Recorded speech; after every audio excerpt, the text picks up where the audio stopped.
Hello, and thank you for joining the South Carolina Department of Consumer Affairs for our Wednesday webinar.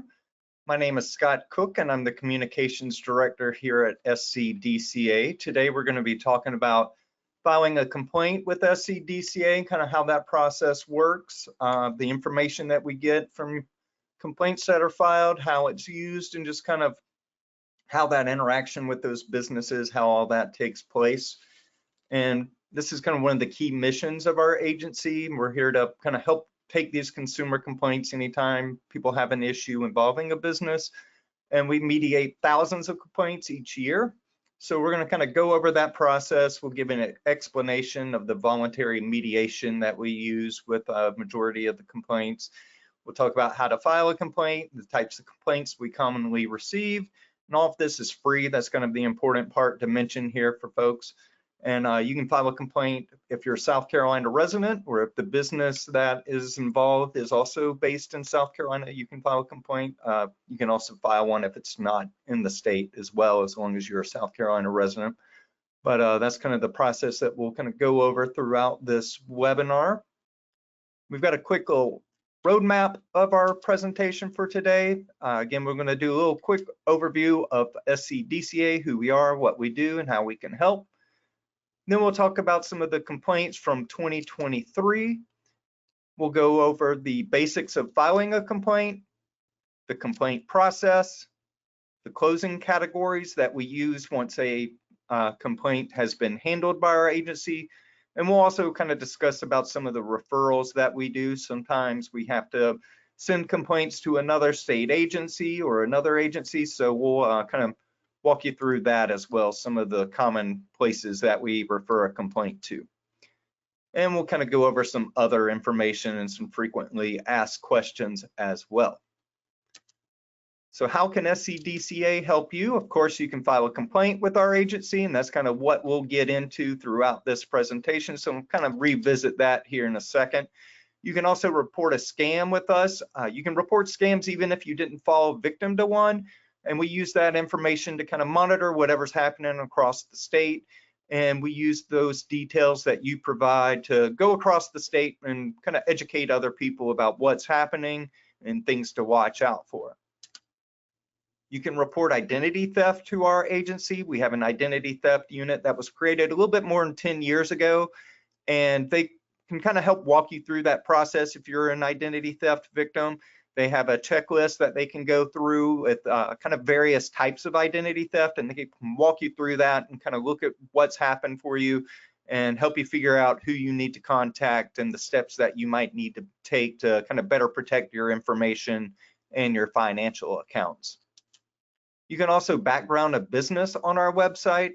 You can search complaints that have been filed, and we'll kind of talk about that a little bit more in detail at the end of the presentation, but you can kind of look at information on complaints that have been filed. You can also check to see if a business is licensed with our agency, and I'll show you that at the end as well, but you can also kind of look to see if other state agencies might kind of regulate or license those businesses too. So you can find a lot of those details on our website. We do free presentations. We do them in person across the state. We go to various church, community groups, businesses, and do free presentations on a variety of issues. You can find all of those details on our website about how to ask for those presentations and the types of things that we will cover. And of course, you can get answers to your questions either through our website or by calling our office. We have somebody who answers the calls at the front desk, and if it's something that we can't help you with, we work pretty hard to try to get you to that proper place. So we can pride ourselves in being able to be that go-to agency that can either get you the answers that you need or get you to the right place to get those answers. And again, everything is on our website, consumer.sc.gov. And one of the most helpful parts of our website is this How Do I button. If you click that, you can go directly to our complaint portal, or you can background a business like we were mentioning and report identity theft and scams. And if you have a presentation that you would like to see, you can go to that Request a Presentation button there and fill out our forms as well for those topics. Now we're going to kind of get into the meat of the presentation, everything you need to know about filing a complaint with SCDCA. So we'll kind of go over this process a little bit and then get into those numbers from last year.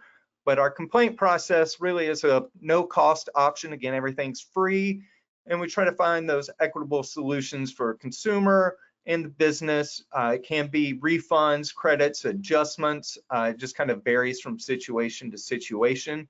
It's kind of worth noting that the complaints must involve kind of goods or services that were purchased for personal, family, or household use. So it has to be something that you've bought personally. It can't be, a business filing a complaint against another business. And we'll kind of talk about that in a second. But really, it is something that you've bought for your personal or your home use. And if a complaint falls within the jurisdiction of another state or federal agency, we have to refer those complaints to that agency and notify the consumer. And that's kind of by state law. So if something falls under state law that it should go to a certain state agency, we'll kind of look at that, realize the law says it goes to that place, and then we'll refer that complaint to that place. So we'll kind of talk about that again a little bit more in depth at the end of the presentation, but it's kind of worth noting as we get started. And again, we'll kind of talk a little bit about the complaints that we can't do, business versus business. Kind of mentioned that a second ago. We can't take complaints against individuals. So if you have a problem with a neighbor and it's not really something that you've done business with a company per se, that's something that we couldn't take. We can't take a complaint from one person versus another person. We can't handle employee and employer disputes. And if it's involving another government agency, we're not able to take those. A lot of times we do get complaints from people that, want to file something against somebody like the Postal Service or something like that. Again, those aren't types of complaints that we can take. Generally speaking, you would go to that agency, or depending on the situation, maybe your state lawmaker or something like that, but those are complaints that we're not able to take.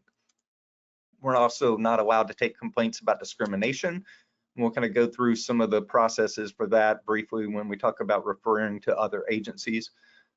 We're not able to take a complaint if you are represented by an attorney or if legal action has already been started. There are kind of some limited exceptions when it comes to that, but generally speaking, if you have an attorney and a legal process has already been, started and already underway, the court is then that kind of proper way to handle that dispute. So we wouldn't be able to get involved because the court system is already involved. So that's just kind of something to keep in mind before you start filing a complaint. Real quickly, here's some kind of ways that we use complaint information that is provided to us.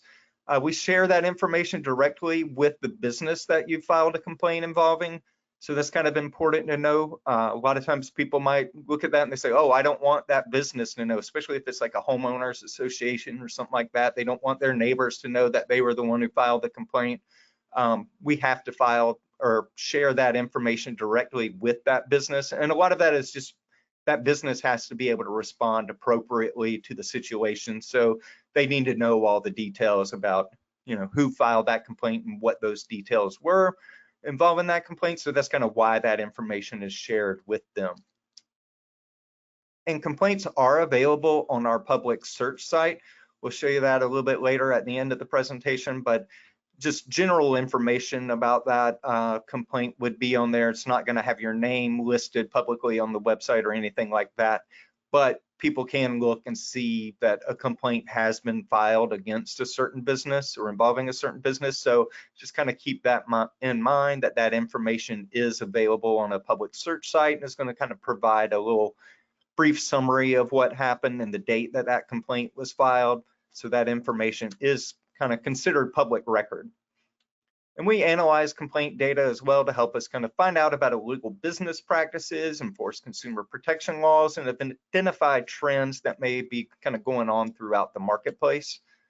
And monthly, we share complaint data through the Federal Trade Commission's Consumer Sentinel database. And that's kind of a database that they use to, again, kind of monitor those trends that may be happening across the country. If there's certain industries that are having issues that people are unhappy with, and just kind of things that may need to be changed throughout kind of regulatory process. Sometimes that comes out through those complaints and types of things like that, or if there's kind of a bad actor among certain types of companies, something like that. These things can all be shared through the Federal Trade Commission, and those kind of trends and things can kind of come out through that process as well.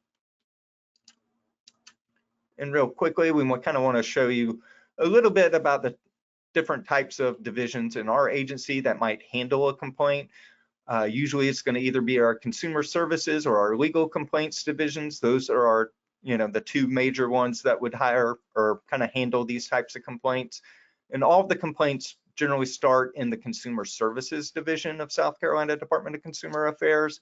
And if it's an industry we don't regulate, it stays with consumer services and it will go through our voluntary mediation process. And when we kind of say that, we just mean that, we can't force a company to take a particular action or, even be involved in the process. If it's something that's not regulated, it goes through that voluntary mediation process that will kind of hopefully get the company involved and try to work out some sort of, middle ground for you, hopefully. And again, if the complaint involved an industry that we have regulatory authority over, or if it's a situation that might violate the Consumer Protection Code, or shows some kind of unfair situation in the consumer marketplace, it then goes to our legal department for analysis. And just kind of in general, when we talk about the Consumer Protection Code, that's going to be mostly kind of credit related businesses and industries, things like that. We do have an identity theft division that we kind of mentioned earlier, and they do handle some of our complaints. And generally, they're going to handle complaints that would reference ID theft in them, or they may have some type of credit reporting issue, or maybe it's a hacked or fraudulent account. And sometimes those complaints kind of start off in a different division, like our services or legal division. And once we kind of pick up that there's some type of scam involved, it would get sent to the identity theft unit so they can provide the consumer with a little bit more information about scams and identity theft protection and things like that. And kind of one of the examples that we kind of reference a lot of times with cases like this would be something where maybe somebody filed a complaint about a debt collection harassment and was sent to our legal division. They start kind of looking at it and they realize, this is really an identity theft type situation. So then it might go to that identity theft unit that kind of takes a little closer at those specifics of the identity theft situation, try to help that consumer kind of walk through that process. So now we're going to kind of talk about these complaints that we received in 2023. And last year we received just over 5,700 complaints. And we've kind of seen a good bit of complaints kind of go up each year, kind of since the pandemic began, really. The year before, in 2022, we received 4,500 complaints roughly. And so you can kind of see a good bit of increase from that year. And 2023 for us was the highest total of complaints that we've received since 2009. So there's a good bit more, kind of growing over the past couple of years. And when you split that out through the three divisions that we just kind of referenced, you'll see services handled the majority of those, 4,072. And they have about 6 employees at most that handle those complaints. So you really got to think about the volume of complaints that they're receiving and the number of people that are handling that. So it's really kind of a lot of work they're putting in to be able to kind of handle that large volume of complaints and kind of get through those. You'll see the legal services division, almost 1,500 complaints that they've handled for folks throughout the year 2023, and our identity theft unit, 207. So now we'll kind of look at those complaints and the amount of refunds and adjustments kind of handled through our agency, and it was $1.25 million in refunds. And it is kind of interesting to note, while there was a larger number of complaints filed, 2022, they actually recovered a little bit more money, 1.28 million for 2022. So, while those numbers of complaints went up, the refunds was a little bit down from year to year, but that could be for a variety of reasons. Just sometimes when you have complaints involving, large items or large dollar amounts that are kind of associated with whatever happened, that number can kind of be fluctuating throughout the year, throughout the month. One complaint can really kind of make a big impact on that total number for the refund value, depending on how big of a, service or something that was maybe refunded or adjusted, saved for that consumer. And again, just kind of looking at how that's kind of divided up through our different divisions. Services division recovered about $634,000 for consumers, while the legal division $608,000, and the identity theft unit just over $11,000.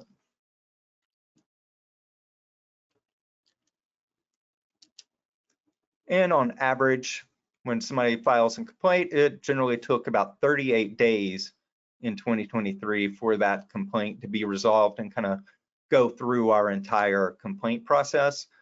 And I think this is also kind of interesting when you look at that 28 days for those complaints that involves our services division.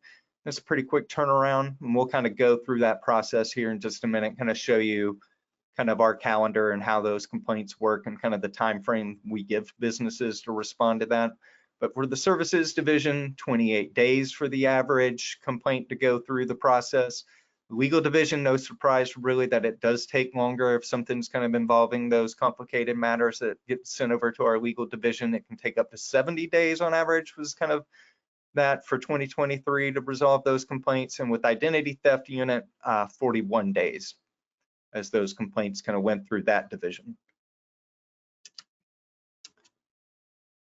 And here's a quick look at our closed complaint categories. 59% of the complaints filed in 2023 were closed as satisfied. And when we say that, we mean it means a business response was received, the consumer deemed it satisfactory. And about 17% of those complaints filed in 2023 were closed unsatisfied. And that means that a business response was never received after the complaint was filed, and the letters that we send to the businesses were sent out. And we're going to kind of get a little bit more detail in that process and those categories a little bit later in the webinar, but that's kind of a quick look at how those complaints were closed during 2023. And when it comes to the categories of complaints that were filed, vehicles were our #1 issue that were filed with us in 2023. And a lot of times those involve repair issues. So, just kind of think about how expensive cars are these days. And, if you've got some kind of repair issues, it's not really surprised that might escalate to that kind of #1 category there. Just kind of thinking about the amount of money that you spend on your vehicle and real estate. That's #2. Those are kind of the big ticket items that we all have, and those are the things that we spend most of our money on. So, may not be a surprise that those were kind of the two top categories there. And with vehicles, it was about a 53% increase vehicle-related complaints in 2023. The real estate category, 578 complaints filed in 2023. And a lot of those real estate type complaints typically revolve around HOAs and timeshares. Those are kind of the types of complaints that we would get involved in with that.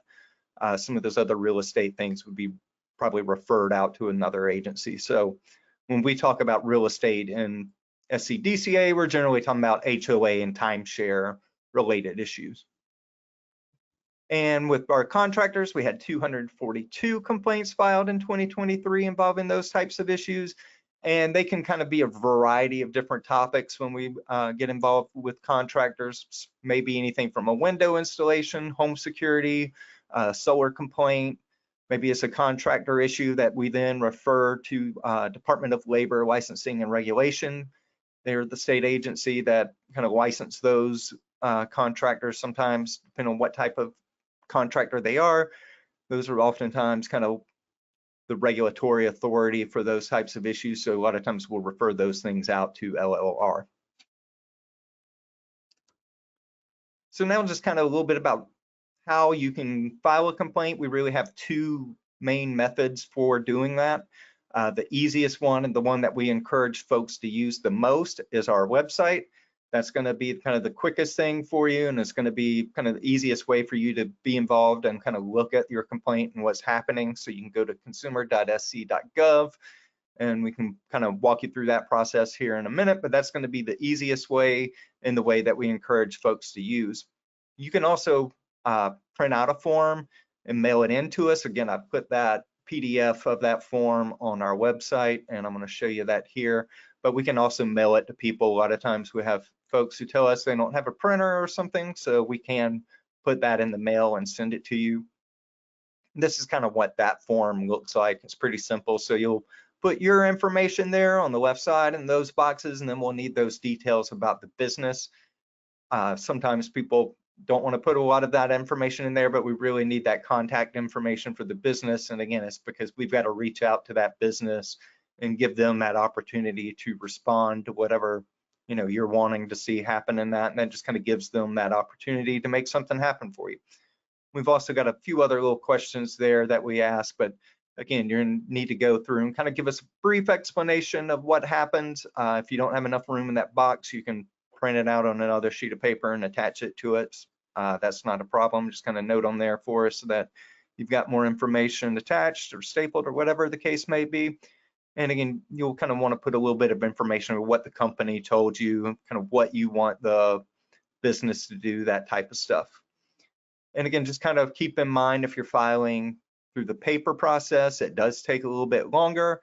Some of that is just because we have to go through manually, enter all that information into our computer system here and kind of manage that process. If you do it through the paper process, you're not going to be able to go online, kind of look at the updates on that. So that's kind of one of those reasons why we encourage you to do it online instead of paper. And it also kind of adds a little bit of time too when you're mailing things like that. So just kind of that general mail process may kind of add a little bit of time for, allowing that complaint to go through. So just kind of keep that in mind if you're filing through the paper form. And if you want to go online to file the complaint, which again, that's kind of the way we prefer and kind of recommend to folks, it's just a little bit easier to get things moving that way. The easiest way to find that information is look for that How Do I button right in the middle of our website, consumer.sc.gov. And when you click that little button, this little drop down comes out and you'll click File a Complaint. And that's going to take you to this screen. And you've got a lot of different kind of options, things you can do here. You can file the complaint. It's going to take you to our online portal, and I'll show you a little bit of that here in just a second. But you can also kind of start the process as well. If it's an HOA complaint, that's going to be a little bit more information we have to get from you. So that's why that little button there exists, and we'll kind of look at that just a little bit here in a few minutes. But the HOA complaints are handled a little bit differently, and we need a little bit different type of information from people with that. So that's why that button is there. And again, you can use that search complaints tool. It's going to give you a public database that's going to give you a little bit summary and information on the nature of any complaints that have been filed. It's going to show you kind of the status of it, if it's closed or not, or if it's something that's still active and open. And it will give you information about any complaint that's been filed with our agency since January 1st, 2014. So that's a good bit of information there. And we kind of tell people to use that as a reference. You might pull up some big box store and it have, a number of complaints on there, but when you think about the sheer volume of transaction and business that they're doing, you may look at it and say, well, they don't have that many complaints filed with them involving, the issue that I'm having, or maybe it's, you see just a small number of complaints, or, even if there are a number of things, you may look at it and see that they are all closed as consumer satisfied. So, you can kind of use that as a little bit of a reference point to kind of figure out a little bit more about that business. And you'll also see that top referral agencies tab there. I'll kind of show you that in a little bit, but that's going to give you a list of some of the state agencies that we often refer consumers to. And again, a lot of that is if state law mandates that a certain agency handle, a specific issue, we have to send that, complaint to that agency. So that's kind of why we have that there. And you can take a look at that and see if that involves something that you're dealing with, and if it's better to contact that agency first. That'll save you a little bit of time as well. And we've also got some videos kind of about the complaint process and all that there too. That will take you to our YouTube page that will give you a little bit of information. It's got instructions kind of walking you through filing a complaint on the online portal. It'll give you an overview of the complaint process, and it also has instruction for businesses in order to respond to complaints. So it's a little bit of information for folks there if you need it. All right, so why should you file that complaint online? Again, it's going to give you access to everything in one place. You'll create a username, create a password, and once you've done that, you can use that for any complaints that you've filed with our agency. And once you file that complaint, it's going to show you the status of that complaint there, so you can go in and see if the business has responded or not. And if there's some type of issue that comes up and you need to get in touch with the person that's handling your complaint, you'll be able to just click their name on there and it will shoot them an email with, whatever information that you feel like you need to pass along to them. And again, that just kind of gives you everything in one spot there. And as we mentioned, we do take HOA or homeowners association complaints. And state law does require us to collect certain data from consumers when they file complaints involving a homeowners association. So it's kind of important to note with that there are specific things that we have to ask you and get you to submit to us for that. And that information is collected, and then we report yearly to the governor, the General Assembly, and the public with the types of complaints that we're seeing, kind of what those issues are, and kind of give them a little bit more data about that, just so they can kind of look over that and decide if there need to be any more, changes specifically to state law or anything like that that might come into play. So we really want to stress kind of the importance of filling out that supplemental questionnaire, kind of attach that to this presentation as well. So again, if you've got an HOA issue, download that supplemental questionnaire. Our online portal will also kind of walk you through that too, but there are specific questions that we have to get on that, and we can't process that complaint without that completed questionnaire. And it's kind of important thing to kind of stress continuously that, if you would like your complaint to be heard about that HOA, make sure you're filling out that questionnaire and we get all that information.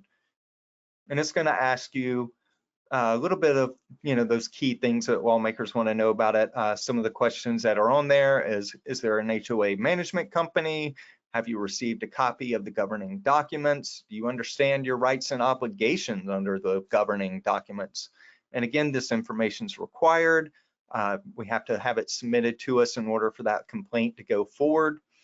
And last year, about 18% of our HOA complaints were closed as abandoned, and a lot of that is because the person filing that complaint didn't fill out all that required information on these questionnaires. So really can't stress to you enough, if you want that complaint to go forward through the voluntary mediation process, you really have to submit that questionnaire form and get those details to us. And if you want to get a little bit more information about homeowner association complaints, I don't want to get into it too much during this one, but we have a lot of specific presentations that we've done involving those complaints specifically. You can go to our website, consumer.sc.gov/HOA-ed, and you should be able to, if you've downloaded the slides, you should be able to just click that link right on the slide and it take you to that specific HOA education page where we have a lot of explanations on the law, kind of things about HOAs. Again, kind of that important, how do they know what they can do, what they can't do, our role in the HOA Act. We have videos of kind of some of these important topics too on our YouTube page, SCDCA TV. And I've got a specific playlist that's linked there too that would just take you straight to all those HOA related webinars. So if you've got a lot of questions about the HOA law and our role in that, you can go to that HOA playlist and hopefully get some of the answers that you need. Again, you can find all that on our website too, on that HOA education page. So if you have a complaint, we want to make sure that we're all kind of effective in what we're submitting. So we've got a little advice kind of what makes an effective complaint when you're filing one, kind of the big 3 things that you kind of want to make sure that you're doing on your complaint when you're submitting it. First of all, is just simply tell us what happened, those key details. And, if you have supporting documents like not necessarily a contract, but if you have that, you can attach that, or if it's, like a bill of sale, some kind of agreement that you have with the company, you can put any of those types of documents when you submit them to us. And that just kind of helps us know what happened and kind of the nature of everything. And tell us what you've done and the ways that you've maybe tried to resolve the issue. That's always helpful too. And include what you think would be a fair resolution. Sometimes just kind of writing out these 3 types of things will kind of help simplify that process. And maybe, sometimes when we're upset about an issue or not necessarily communicating it very well when we call a company and complain about, whatever's happened. So sometimes just being able to write out kind of the what happened, what you've tried to do to resolve it, and what you think would be fair to happen next. Sometimes just writing that out is a pretty good explanation to the business of, way that everybody can kind of make things right. And so here's a little bit kind of about our complaint process and how it works. It starts when, obviously, a person goes onto our website or fills out that forms and submits that complaint. They file the complaint with us. And then we're going to try to work to get that complaint processed within 2 business days. And then we're going to mail information to the business about that complaint. And we generally give them 20 business days from that complaint to be able to respond to it. So we're giving them 20 days from that mail date to respond. And if after that first follow-up or after that letter is sent, we send another follow-up. So that first follow-up, we send them that if we don't get that response in the first 20 days. And that follow-up letter is then going to give them 10 more days to respond. After that, a second follow-up letter is sent after the expiration of that first follow-up. And that's going to give them another 5 days to respond.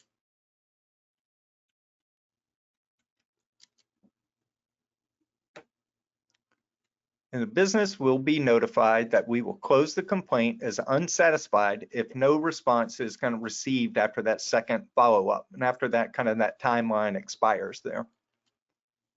If no response is received, the complaint will generally be closed within approximately 45 calendar days from the date the complaint was mailed to the business and the consumer notified.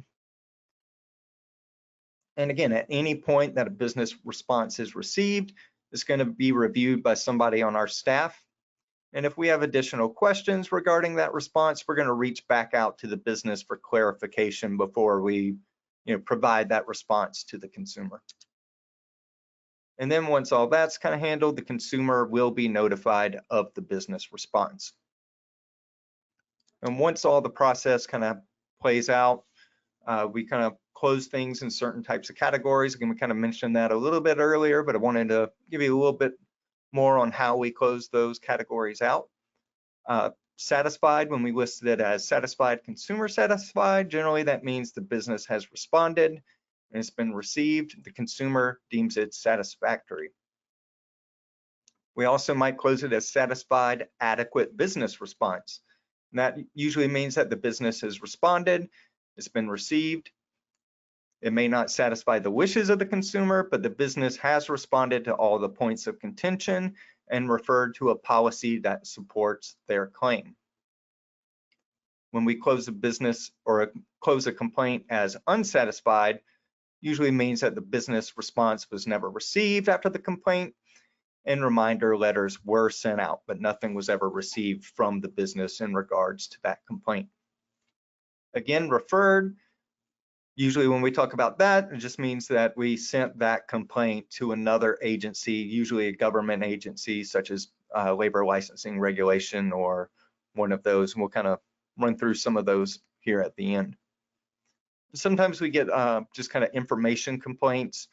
Those complaints just simply mean that we've been notified of something occurring. A lot of times that may be something involving a legal issue, and attorney just kind of sends us an information report about what's happened with that case. And again, here's a little bit more on our closing categories. Duplicate we do see from time to time, and that, just pretty self-explanatory. It means consumer already filed a complaint involving that issue. Sometimes they may be trying to update something that's happened with that complaint that is already existing in our system. But generally speaking, when we get 2 complaints filed about the same type of thing, we'll mark that as duplicate. Sometimes that may happen if somebody fills out something online through our online database, but then also mails a form to us. Once that form comes in, we might enter it in the process and then realize, oh, it's already here. So those may be kind of scenarios involving that. Insufficient merit, we will mark it as that whenever a complaint is just kind of maybe a not true complaint, something that the nature of it can't be determined. So that would be a case where something like that was marked.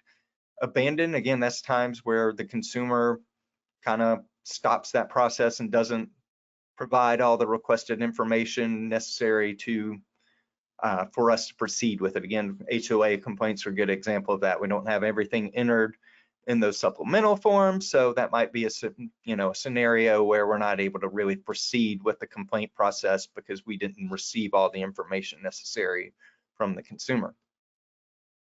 And sometimes we have to close it as undetermined, and that generally means that there's disputed facts regarding the complaint and the concerns. It's something that the business, the business and the consumer are pretty far off on what they say has happened and what the responses were and things like that. And we just can't really determine what's happened either way with that. So it might be labeled as undetermined. Now kind of a quick look at those top referrals that we have. Again, whenever something by state law goes to the regulatory authority or enforcement authority of another agency, we are required by law to send those complaints to those agencies instead of processing it ourselves. Some of the scenarios that are kind of common for us are times where we have to send things to the Board of Financial Institutions and their Consumer Finance Division. Those are usually mortgage lenders, servicers, payday lenders, cash checking business. Those types of things would be referred to them. And again, Department of Labor Licensing and Regulations, those can be anything from contractors, funeral homes, real estate brokers. They have a pretty wide variety of types of issues that they handle. So a lot of times those will be referred to them.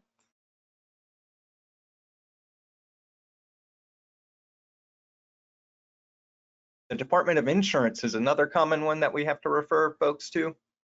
And usually, we get a lot of emails and phone calls about these types of things. So if there's, issue involving an insurance claim or something like that, generally it will go to the Department of Insurance. The Department of Public Health, which used to be DHEC, people still kind of know it as that name. But the Department of Public Health is going to take care of most of the issues involving healthcare facilities, nursing homes, tattoo facilities, tanning facilities, things like that.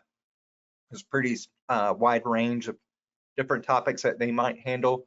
So a lot of things would probably go their way with those types of issues. Department of Agriculture, some of this used to be handled by DHEC, but now those things about like food establishments, cleanliness, things like that, they do the health inspections, things like that at restaurants. So those issues would go to Department of Agriculture now.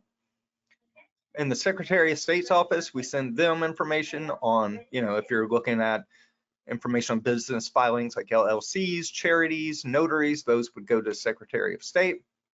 And the Human Affairs Commission, anytime there's those claims of discrimination, if it's housing or employment or whatever, those discrimination claims would be referred to Human Affairs. And a quick little rundown, kind of a disclaimers and times that we can't kind of move forward with the complaint that's been filed. It's important to note to people that if your complaint contains profanity, vulgar language, it will not be processed. So keep your complaints clean, please, people. Again, we can't take anonymous complaints, so they can't be submitted through our complaint process. And that's generally just so the business knows who they're responding to. It's got to be fair to the business too, to be able to respond properly to the types of things that somebody's saying that happen. So we have to have your information as well, so that way that business can properly respond and know what they're responding to and the type of situation that may have happened there. And keep in mind that your complaint cannot be removed from the online complaint system once it's been submitted. So again, that information is kind of part of that public database and that public record of state government. So just kind of know that once that complaint's been filed, you can't unsubmit it from there. Again, a lot of times, sometimes somebody may realize that with HOAs or something like that and not want their neighbors to know that a complaint was filed with the HOA. So, just kind of keep those things in mind before you filed it. And again, we're going to send an exact copy of the complaint and those supporting documents that you've sent to us. We're going to send that to the business, so just keep that in mind. And again, the South Carolina Freedom of Information Act may require us to release documents you submit, including that complaint. So really kind of emphasizing people don't submit sensitive information such as social security numbers, account numbers, death certificates, anything like that. That could potentially be, identity theft type issue, something like that. Just kind of keep that in mind whenever you're submitting. May be something that under the Freedom of Information Act that we have to release to somebody. And a couple quick frequently asked questions that we receive from time to time about our complaint process and how we work. How many employees are handling complaints? Generally with our services division, it's less than 6 people. And they're, just kind of keep in mind, they're receiving thousands of phone calls that they're answering, each year. So just kind of keep that in mind. They're handling a lot of work for 6 people. Generally speaking, we receive thousands of phone calls, and about 3/4 of those go through that services division. We also get, probably thousands of emails as well, and we kind of handle those, but it's a very small number of people handling that large volume. There are also 3 people in our legal division that also get involved and kind of handle those complaints when it gets over to that legal type area. Why do we only regulate certain businesses? Simple answer to that is state law kind of mandates what we can and cannot do. So there are only certain type of industries that state law, specifically puts to us, and they specifically put it to other state agencies as well. So it really, a lot of the process is determined by state law and what they say we can do in a situation and what we can't do in a situation. And those things that aren't regulated typically fall into that voluntary mediation process. So why file a complaint if you can't force a business to do what I want? Just kind of, I think, I tell people we may not be able to force them to do what you want, but sometimes just having it written out and somebody who's, maybe not as hot-headed or doesn't have, that involvement directly. Sometimes when somebody else gets involved, you can get, things kind of rolling with that. And again, we are able in some cases to get those refunds or credits or whatever the case may be. And we also put that information on our website too, so it may help prevent other people from, or make them kind of take a closer look at a business too. If there's something you think that's unfair that's going on, that might kind of help in that process too. So what happens when you get a complaint against a business you regulate? So a lot of times, I don't want to say a lot of times, but if there is a complaint against a business that we regulate, there could potentially be some type of legal action or kind of, again, those refunds, things like that, that then happen with that. I've got 2 quick examples of that. One's from July of 2015 when a complaint was filed with our agency. We had several complaints involving a company. In this case, it was the cash call, Western Sky Financial. Got a couple of different names that they were working under, but after complaints were filed with our agency, the department started kind of doing an investigation on what was happening with some consumer lending that was going on. In this case, it was determined that they were charging fees that were in excess of state law. So then there was court action involving us and the South Carolina Board of Financial Institutions, their consumer finance division. Once that process kind of started, there was a voluntary settlement agreement. And then that company agreed to pay $500,000 for consumer restitution and forgive all outstanding loans. That was worth $9.15 million. And the company also agreed within 30 days to remove all credit history of loans to restore the credit of those affected South Carolina consumers. Another quick example, February 2021, complaints were filed with our agency. We then began kind of working with the Consumer Financial Protection Bureau and the Arkansas Attorney General, just with some cases involving the same company. In this case, it was Candy Kern and Howard Sutter, and their affiliated company, Upstate Law Group. The company is accused of kind of duping consumers into high interest loans that were illegal and separating military and other consumers from pensions. So in addition to paying $725,000 for consumer refunds, the settlement banned that company from brokering or offering pension loans in the future, collecting money related to those pension loans, and also prevented them from providing financial services in the state unless they were acting kind of in regular course of the law.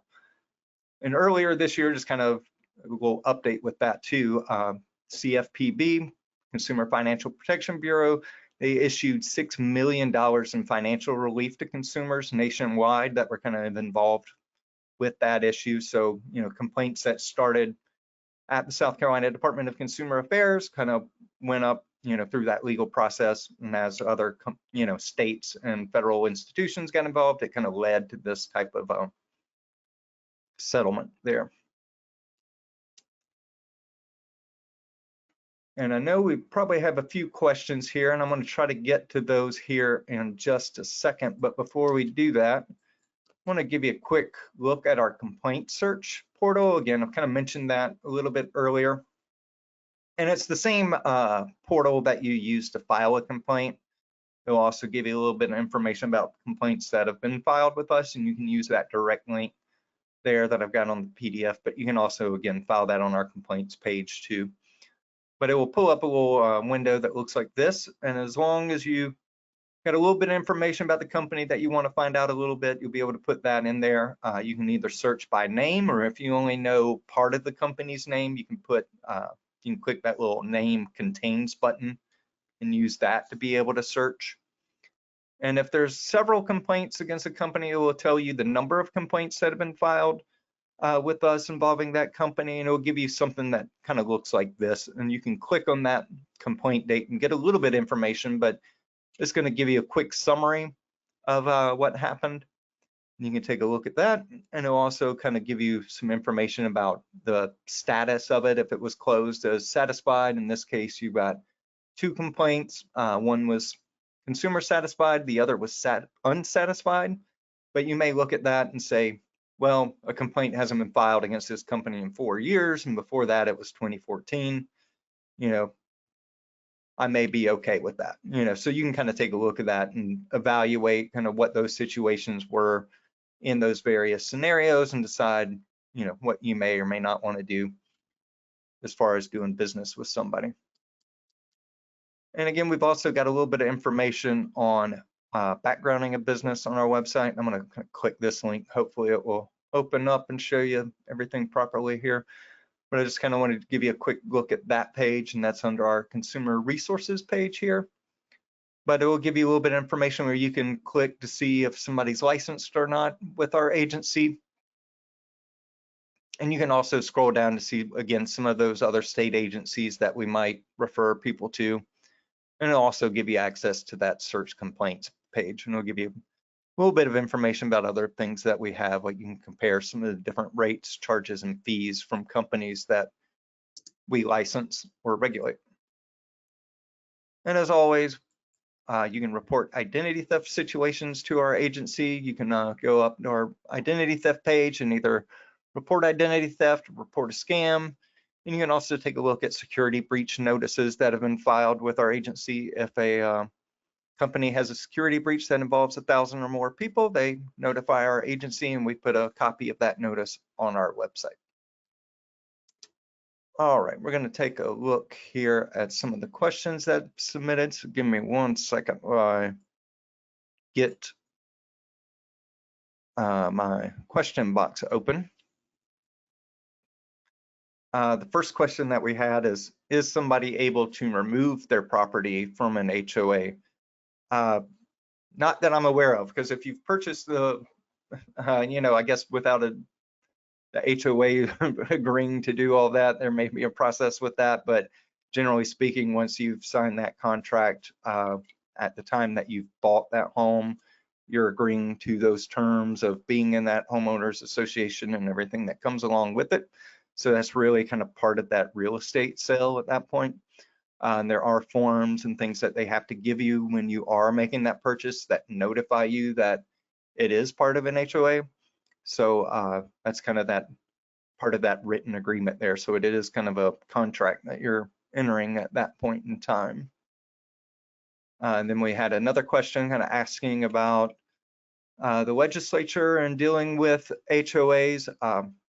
Really, that's kind of a better question for your state and local lawmakers. We do present that annual report to them and provide that information, but any changes to that state law or to those laws involving HOAs, that all has to go through your state lawmakers. So again, we have to do what the state law mandates for us to do.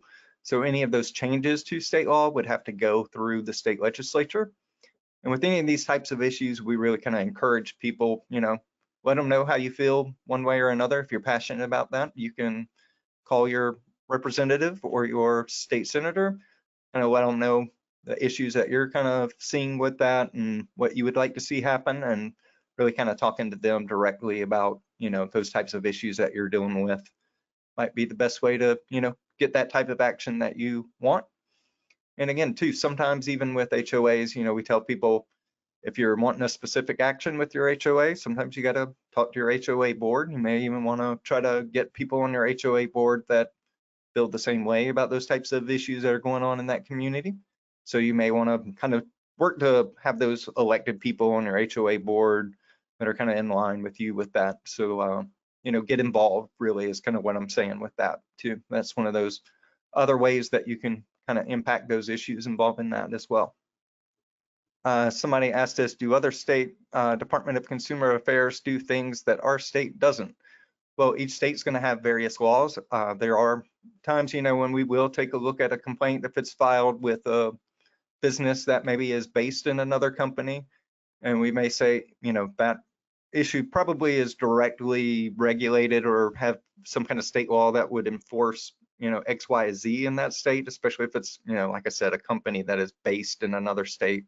That might be a case where, we would look at that and say, well, the state law in Georgia or North Carolina, Florida, or whatever, that's going to be a little bit different than the state law here. So we might encourage people in that type of situation to go to that state agency in that state. Instead, if it comes through us, we're going to have to do voluntary mediation.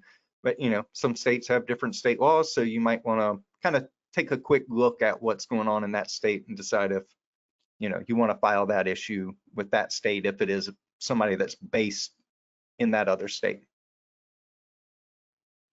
I'm trying to see if any other questions are coming in, but again, these HOA complaint issues can get rather complicated, and I'd encourage people, if you have questions about that directly, a lot of those may be answered on our HOA education page. So you can go to consumer.sc.gov.